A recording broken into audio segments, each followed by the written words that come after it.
Welcome back to another episode of Momology. Today I'll be talking about something that I'm very passionate about: sleep. You remember the thing that you used to do before kids? Before we go into the specifics on sleep in babies and children, I thought I'd go through how sleep works in adults first. There are two types of sleep: NREM, which is non-rapid eye movement, which consists of 4 stages, 1, 2, 3, and 4, and REM, rapid eye movement. Adults typically begin their sleep with NREM, and beginning with REM is actually associated with certain sleeping disorders, such as narcolepsy.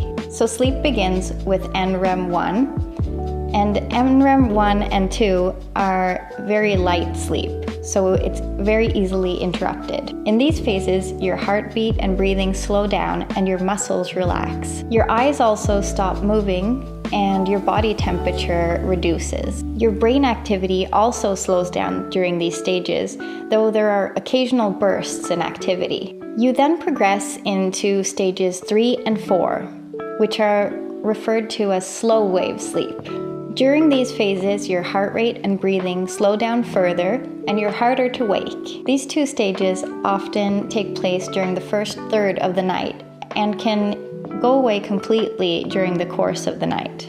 75 to 80% of sleep is spent within the NREM phases. After progressing through the 4 stages of NREM, we reach REM, rapid eye movement. And this is typically when dreams take place. And 20 to 25% of your sleep is spent in this phase. REM is characterized by the presence of desynchronized brainwave activity. You also have a loss of muscle tone, and this is so that you don't act out your dreams. And of course, as the name indicates, you have bursts of rapid eye movements. An adult sleep cycle usually lasts between 70 to 100 minutes at the beginning of the night, and 90 to 120 minutes as the night progresses. There are 2 main hormones that regulate your sleep: melatonin and cortisol. Melatonin is commonly referred to as the hormone of darkness, and it makes you sleepy. Its secretion is enhanced by darkness and is inhibited by light. And melatonin levels have been shown to be lower in adults than in children. Cortisol, which you may associate with stress, also acts to wake you up. So levels of cortisol usually increase gradually in the early hours of the morning, and then they gradually decline throughout the day. And these 2 hormones act to regulate your circadian rhythm. So moving on to babies. Babies actually lack circadian rhythms from birth, and it usually begins to develop at around 10 to 12 weeks, where their cycles more resemble adults, but with shorter cycle lengths. So baby cycles are about 30 to 50 minutes long. Since they lack circadian rhythm, they often have an increased level of wakefulness during the day. And the levels of this sleepy hormone, melatonin, are often low during these first 3 months. But breast milk contains melatonin, and the levels of melatonin in breast milk have been shown to follow a circadian rhythm. And this helps promote a sleep-wake rhythm in the infants until they have their own rhythm. So that's definitely a plus if you're willing and able to breastfeed. Contrary to adults, babies actually begin their sleep in REM. And just like circadian rhythm, this usually changes around 3 months. In these early stages, sleep cycles usually only consist of about 1 to 2 cycles at a time. So that's just in time for the next meal. If you're wondering when your baby is going to sleep through the night, it's of course very individual. 20 to 30% of infants usually experience night wakings during the first 2 years of their life. Studies have shown that at 12 weeks, 50 to 75% of infants sleep through the night, so that's a pretty big span. And at 6 months, 16 to 21% of infants still wake up at night. Though you're probably longing for sleep, night wakings in the first 12 months are normal, and they're often needed for the babies to alert parents if they're in need of comfort or feeding. Studies have shown that at 12 months, 70 to 80% of children usually sleep through the night. So how much sleep do children need? To promote optimal health, Infants under 3 months old should sleep about 14 to 17 hours per 24 hours, and that's including naps.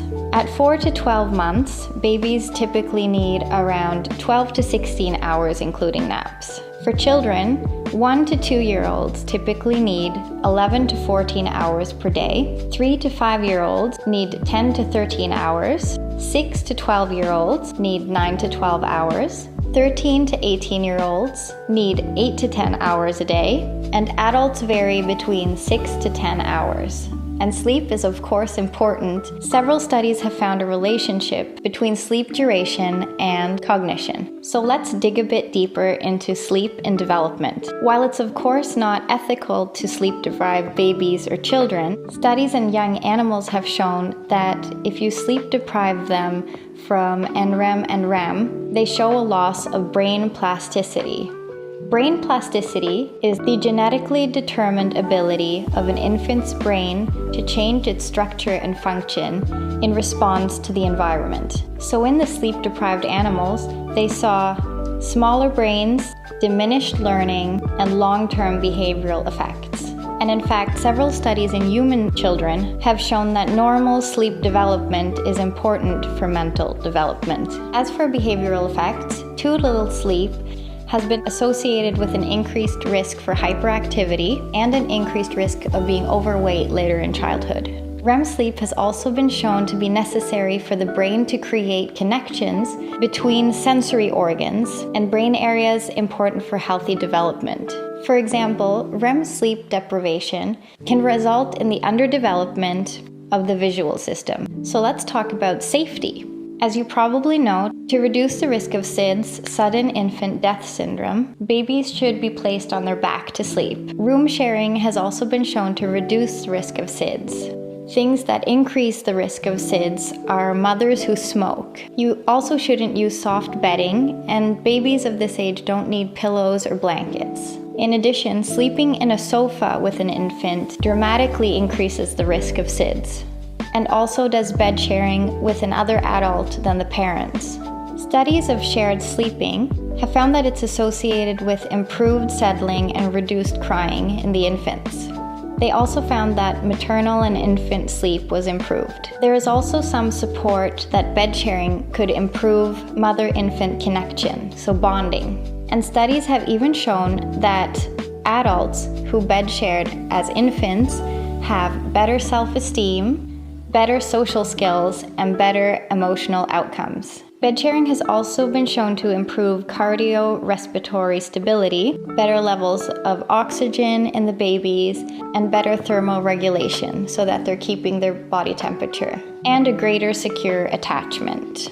But there are also some risks. Sharing a sleep surface is also strongly associated with SIDS, but this risk is mainly increased for smokers, and for mothers who don't smoke, the risk is very small. For smoking moms, the risk is mainly increased in the first 8 weeks. You of course also shouldn't bed share if you've had alcohol or if you've taken any drugs. So what can you do to improve sleep in children? Since about 25 to 50% of preschoolers have been shown not to get enough sleep. One main thing that seems to help is to establish a good bedtime routine, to wind down, do the same thing every night, and keep a stable timing for bedtime. You should also think about not getting too much screen time in the hours before bedtime, and not too much screen time overall in the day. This is also associated with exercise. The sleeping environment is also important, of course, so make sure that you have a good room temperature and that it's not too noisy.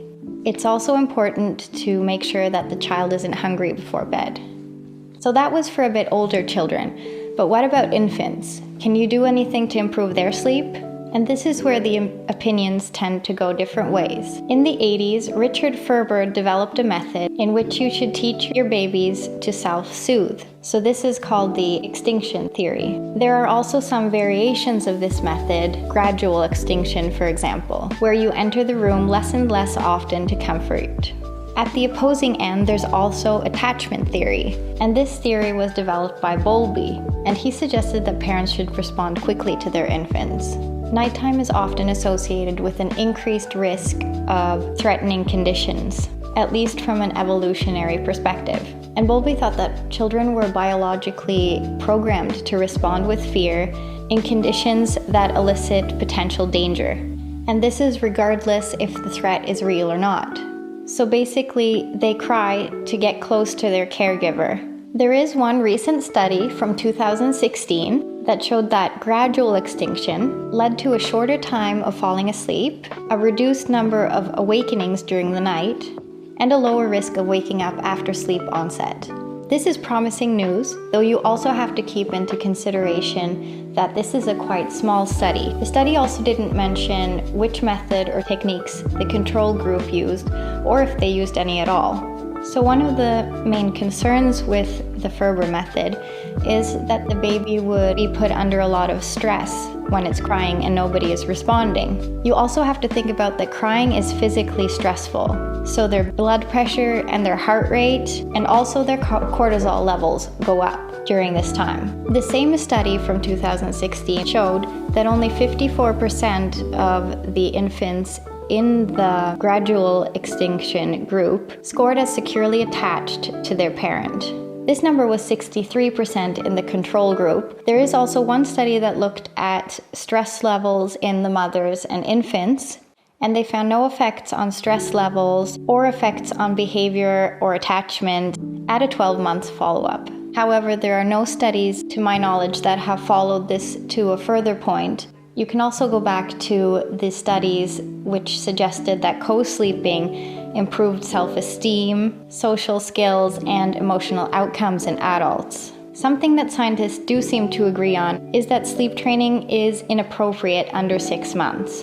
Babies under this age can't learn to self-soothe, and young babies also need to feed at night. The Ferber method is also not appropriate if kids have a fear of being alone at night, if they have a lot of nightmares or separation anxiety or a lot of stress. And you of course shouldn't sleep train if your baby has disordered breathing or any kind of sleeping disorder. There are other options out there that you can read up about.